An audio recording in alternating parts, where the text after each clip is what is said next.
You mentioned a few things that's like really valuable to any business owner, especially the systems that you've created, right, to allow you to do this and the team.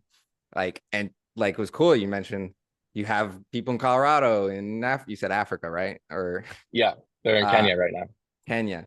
What was the aha moment in your business career that led you to be like, oh shit, I need to create Yeah. these systems. Well, I think it was way before that. It was me sitting at my job, hating life, asking myself, is this it? That was the pivotal moment in all of this. Up to that point, I didn't have confidence to go out and do this on my own. I didn't know if I could do it. There weren't other people like, now there's so many other people out there teaching and showing you the way. This was, 8 years ago. No one even knew what work from home was. So that was the moment where I decided to say, hey, look, I'm not going to just let a day go by where I'm not working to figure out. And now is the chance and maybe the only chance I'm going to get to try to do this. I wasn't married, I didn't have kids. Like it was just the right time to go all in. Once I made that decision, it really became how do you just like people need help. It's whatever's in front of me is what is driving what I'm doing on the other end. So with coaching, it was finding a better way to get people information or how I process information from all the programs I went through where I would literally make the craziest notes. I have like hundreds of pages of notes from all these different YouTube videos, training programs, materials. So it's like, how do you get that information to other people on the team? Well, you need SOPs. Okay, well, to get SOPs, you need to have your product. You need to figure out what your core offer is. Like all of that evolved over time. A lot of people now are coming into business and they're learning from the Homozis of the world who talk about business at a very high level. And even for myself, someone who has obsessed on this stuff for 10 years and people come to for help for like the biggest brands in the world to whatever, like me listening to him, I'm like, dude, that is confusing and complicated, you know? So all the systems have come around me thinking about like one, I didn't want to work for other people. So how could I just build life systems to start becoming a better person in life? Then it was, okay, how do I have better business systems? Because at the end of the day, I'm a professional bronzer. That's something that is a mentality I've embodied to help me not have so much shiny object syndrome. Like I'm an ADHD monster. I love coming up with random ideas and just dropping everything and popping over there, getting it like 70% there. And then I'm like, cool, I kind of figured it out, but I'm over this at this point. So as I was building the business and you start getting all these other jobs coming in and people asking you for help, it's hard sometimes to figure out what to say yes to and what to say no to.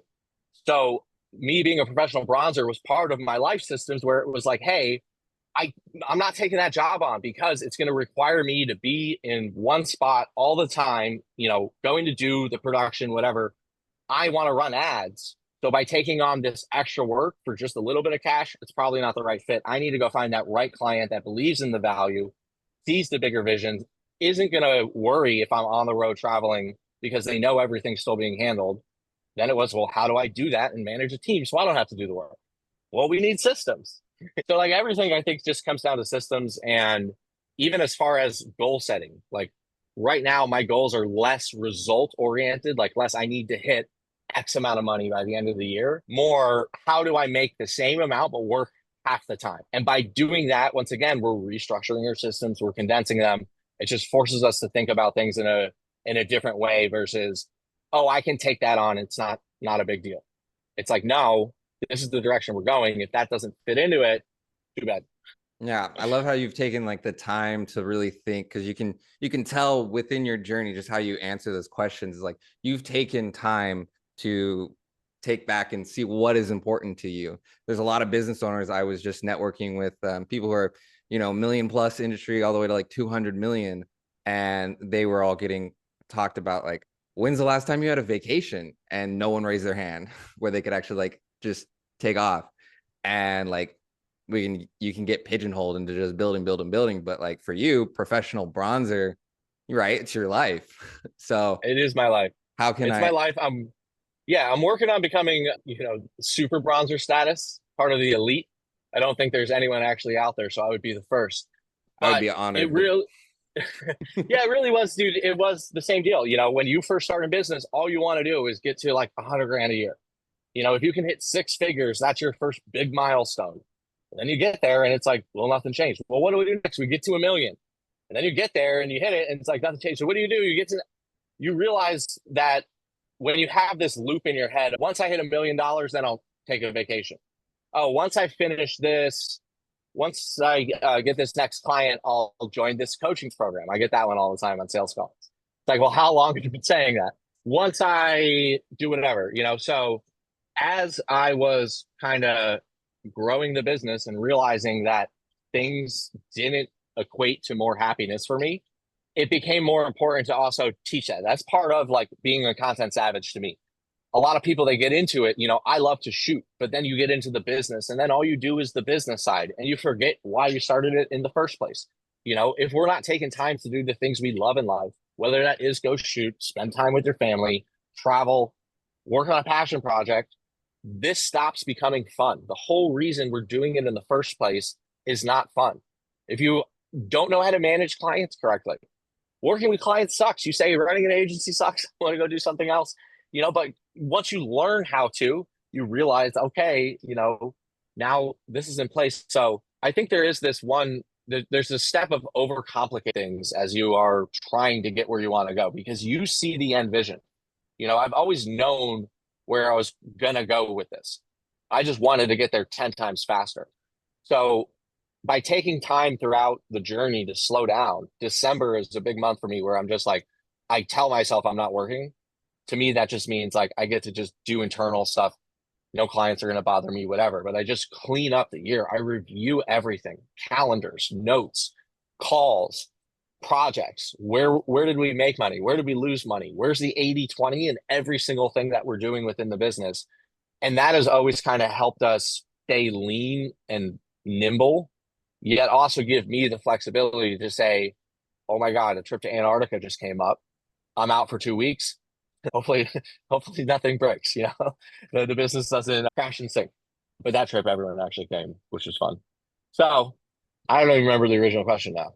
no, it was perfect. I mean, you touched on a lot of awesome things that the viewers will definitely take away from whether you're building a video business or your own, you have a multi-million-dollar business. I mean, like people will definitely be like, oh yeah, I forgot that like what I love.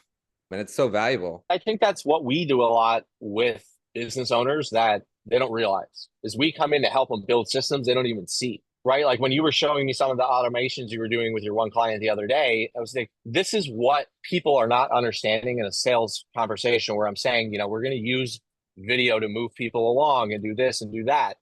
They're still thinking about everything in terms of manual. I got on board. Even the client I'm talking to right now, he does he has a storage facility. He does everything manually. So he either calls and he'll take the name, the number, whatever, or he'll do it through, he did it with text with me. So for 30 minutes, he's texting back and forth. And at the end of it, I asked him, I'm like, hey, are you actually texting me? Like literally texting me all of that. He's like, yeah. Like what if you had a form that just had input fields that automatically would go into your CRM? And then once that was complete, it just took them to that next step and then took them to the next step. So we're walking them through basically how he can save 10 hours of his time every week, not dealing with annoying clients that don't understand technology and whatever, you know? So he's walking people through all this stuff. I'm walking them through how he's going to start saving 40 hours a month during his slow season, right? And then when he is super busy, it's like, dude, he didn't understand all of that. Now he's like, dude, I would have to hire someone for that.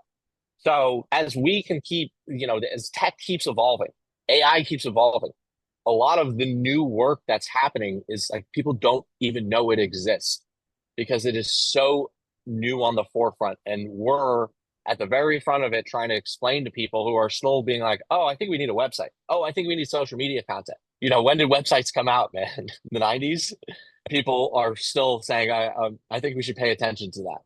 So that's where I just see we're at the front of this content revolution. There's so many things that are going to keep evolving as the tech evolves and as creators are able to do what used to take millions of dollars in a giant software company to be able to do. The tools I'm able to build are ridiculous. You need an army before to do some of the heavy lifting with all the edits we do now. It was like 120 videos last month we did. Yeah, you could be snipping it like by hand Dude, like just 30 years even ago. Descript. Yeah, even Descript now with cleaning up my live streams. Yesterday it was an hour and 15 minutes before I started AI. Within 2 minutes, I had it down to 38 minutes and just removed all the ums, ahs, and dead space. Now I'm saving someone on the other end 20 minutes of time. Efficiency, baby, systems. I love them. Love it. Love it. In getting those systems in place. And I know there's business owners out there that they'll be like, oh, I think I need all this like fancy, automation, things like that too. But then at the end of the day, there's a lot of those people who think they need that, but they don't have the basic form to fill out Right. too, Right. or a Exactly. process video, or just they're like their website looks like it's made from 2001 and it's taking forever to load, and you're like, bro, no wonder all this traffic that's coming to your website is not converting because Right. no one likes it. Yeah. If you're not posting consistently, don't worry about how do I batch create. You know, if you're not posting at all, don't worry about what camera do I need to make my first reel. Pull out your phone, post a reel, borrow someone's phone. You don't need to overcomplicate it. So a lot of what I actually do working with people one-on-one is just pointing out how obvious simple answers are. Like, hey, how can I get started on social media? Do you have Instagram? Open it up, turn it around, take a selfie, now hit post. Done. Just started a business.